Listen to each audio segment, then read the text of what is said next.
who's gathered here. I flew in this morning from Cleveland.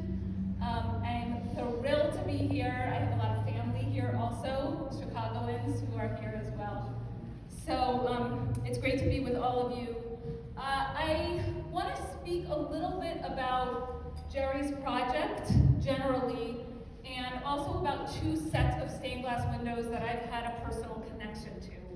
So as Jerry said, I'm writing a book called Disposing of the Sacred, which is looking at small synagogues in small towns in the United States, which are in the process of downsizing, emerging, or dissolving.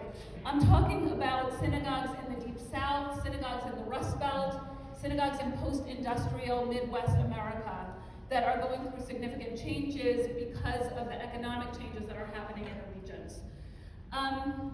And what I'm doing with these synagogues that are closing up is talking to members to find out what are the difficult decisions that they have to make as they close up shop. Many of these members have been members of the synagogue from their parents, from their grandparents' generation, and are left with a very, very small congregation, often people who are elderly and trying to figure out how they can honor the memory of their parents, grandparents, and even great-grandparents who built these congregations. And as I look at the decisions that they make about what to do with their objects, I trace the root of the objects themselves. And what I'm finding is that when we talk about synagogue arcs, about Torah scrolls, about buildings, about yahrzeit plaques, and about stained glass windows, that the decisions about what to do with the objects are not just about the object itself, but they become repositories for anxieties about what will be with the next generation of American Jews. They become repositories for hopes of the future and the legacy that the congregations and the members wish to preserve of their own past. Two of the congregations that I've worked with are represented. They're here with us in the room this afternoon. One is B'nai Israel, which stood in Saginaw, Michigan, and the other is Ahavat Israel, which was in Kingston, New York, which is near the Catskills. I just want to say a couple of words about the histories of those congregations. Saginaw, the Jews came to Saginaw at the turn of the last century, so there was a Jewish population there for a very long time. And the population was relatively small, along with the population of the town, but really boomed in the 1960s when there were new factories there, when suppliers of the Detroit automotive industry came into town. And the Jewish population, like the rest of the population, grew and was vibrant enough to support a robust synagogue there. But in the 1980s, when GM closed its plants in the area, there was a decline in the area in general, and of course with the Jewish population as well. And by 2005, the congregation looked around and they realized they couldn't stay open anymore, and they sold their building, and the congregation dissolved. And before they sold the building, and the building was ultimately razed, they removed the stained glass from the building. And I'll say a few words about the stained glass in a minute, and we also have some people here who are very connected to that stained glass, who will speak as well. Kingston, New York, a very similar story. Jews lived there from the turn of the last century, but with the expansion in the kind of post-industrial era, with IBM entering, establishing a network of laboratories in the region, the Kingston grew and attracted many Jews, and there was enough there to establish a very vibrant conservative congregation there, Ahavat Israel. But in the 1990s, IBM began to scale back its businesses there and finally closed its operations entirely in 1994. And then the community began to shrink and ultimately dissolved in 2017. And again, the question of, they sold their building to Seventh-day Adventist congregation, but they sold it with an exclusion clause. We're selling you the building, but not the 12 windows that exist in this building. And the church gave the congregation 2 years to get their windows out. And by the end of 2 years, the congregation still had not found anyone to give the windows to, and they excised them and put them into storage.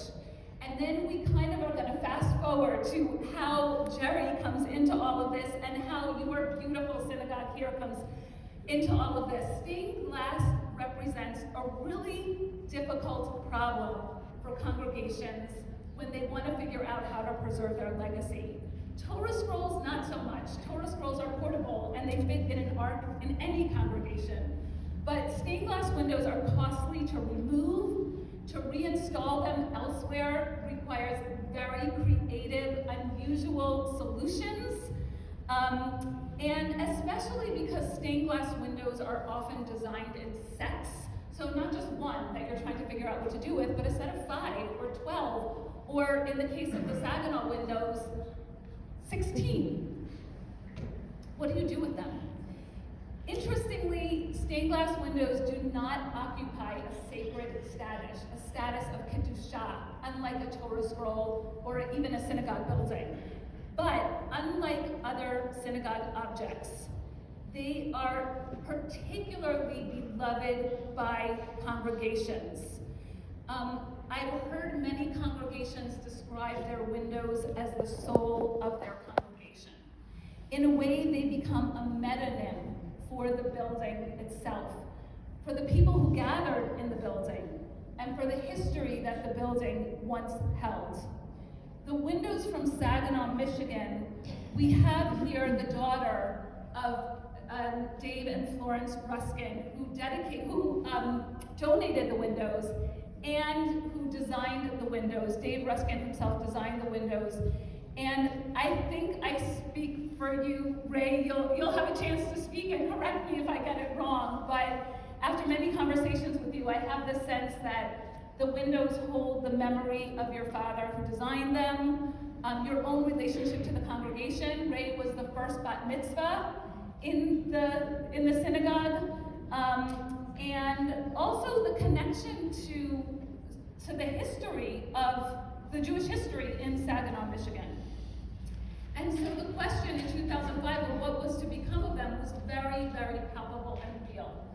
I'm going to sort of leave the story of how they ended up in storage and the connection, finding Jerry, and then Jerry getting them over here. I'll leave that for perhaps Ray, you'll tell a little bit of that story. And then I want to say a word about the windows from Kingston. So the windows from Saginaw are over there in the back, and I know you'll have a chance to look at them closely. The windows from Kingston are when you enter into the building, there's a set of 5, sort of as you enter the front door of the building. And those were designed by Robert Pinard, who was a bold, abstract expressionist artist who trained in France. He himself was French and came to the United States in the 1950s. He designed stained glass for churches and synagogues across the country, well over 100 of them, and was actually awarded by the Stained Glass Association of America the first Lifetime Achievement Award. So the windows that you have here not just hold the history of a congregation, but are real art treasures. And I want to say one thing about the making of the windows. Stained glass windows are made as a collaboration between the artist and between the craftsman. And I had the opportunity, Robert Pinard, who's the artist, has passed. But the craftsman who made them he worked very closely with Robert Pinard and designed about 50 of his windows with him, creating them with him. His name is Mark Leibowitz, and his studio is called Wilmark Studios. Wilmark Studios crafted the windows for the Kingston Synagogue in the 1990s. And when the Kingston Synagogue was closing up shop, they wanted to make sure, even though they had no idea what was going to happen to the windows, they wanted to make sure that they were going to be treated well. And they found Mark Leibowitz.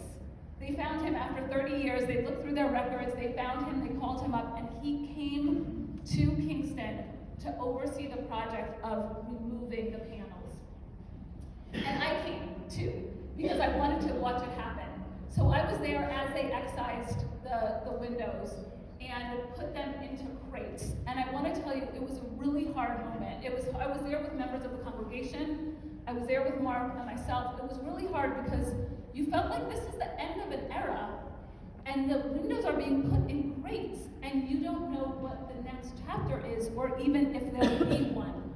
So I just want to tell briefly the story of what this scene looked like, where two workmen carried them, after they excised, they carried the panels across the room to where the crates were waiting. They had crates made to hold the windows. And they lowered one of these panels into the crate. It had been custom made, it was precise dimensions, and the fit was perfect. The window sat there, snug and secure. And I looked at it for a long while with Mark standing next to me. And Mark turned to me and said, "I just buried my mother a few months ago." The comment about his mother's recent death seemed for a moment to be a non sequitur. But I realized that there was a connection there, because I too, as the window was lowered into this crate, couldn't help but think about the life of this glass and the life of this synagogue coming to an end. And so I said to Mark, I was like, "Are you saying that this crate for the window looks like a casket?" And he nodded, yeah. And I tried to kind of muster a comforting tone and said, "Look, the window could be granted an afterlife if a new home is found for it. It'll be placed in another building and loved by more people. This is only a temporary resting place." And Mark, I wasn't sure if I believed myself that I was trying to be positive and optimistic, and Mark was kind of shaky and said that he was worried that having a temporary resting place could in fact easily end up being slip into long term.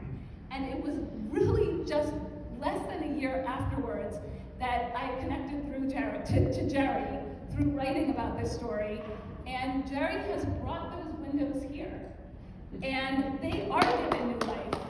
And the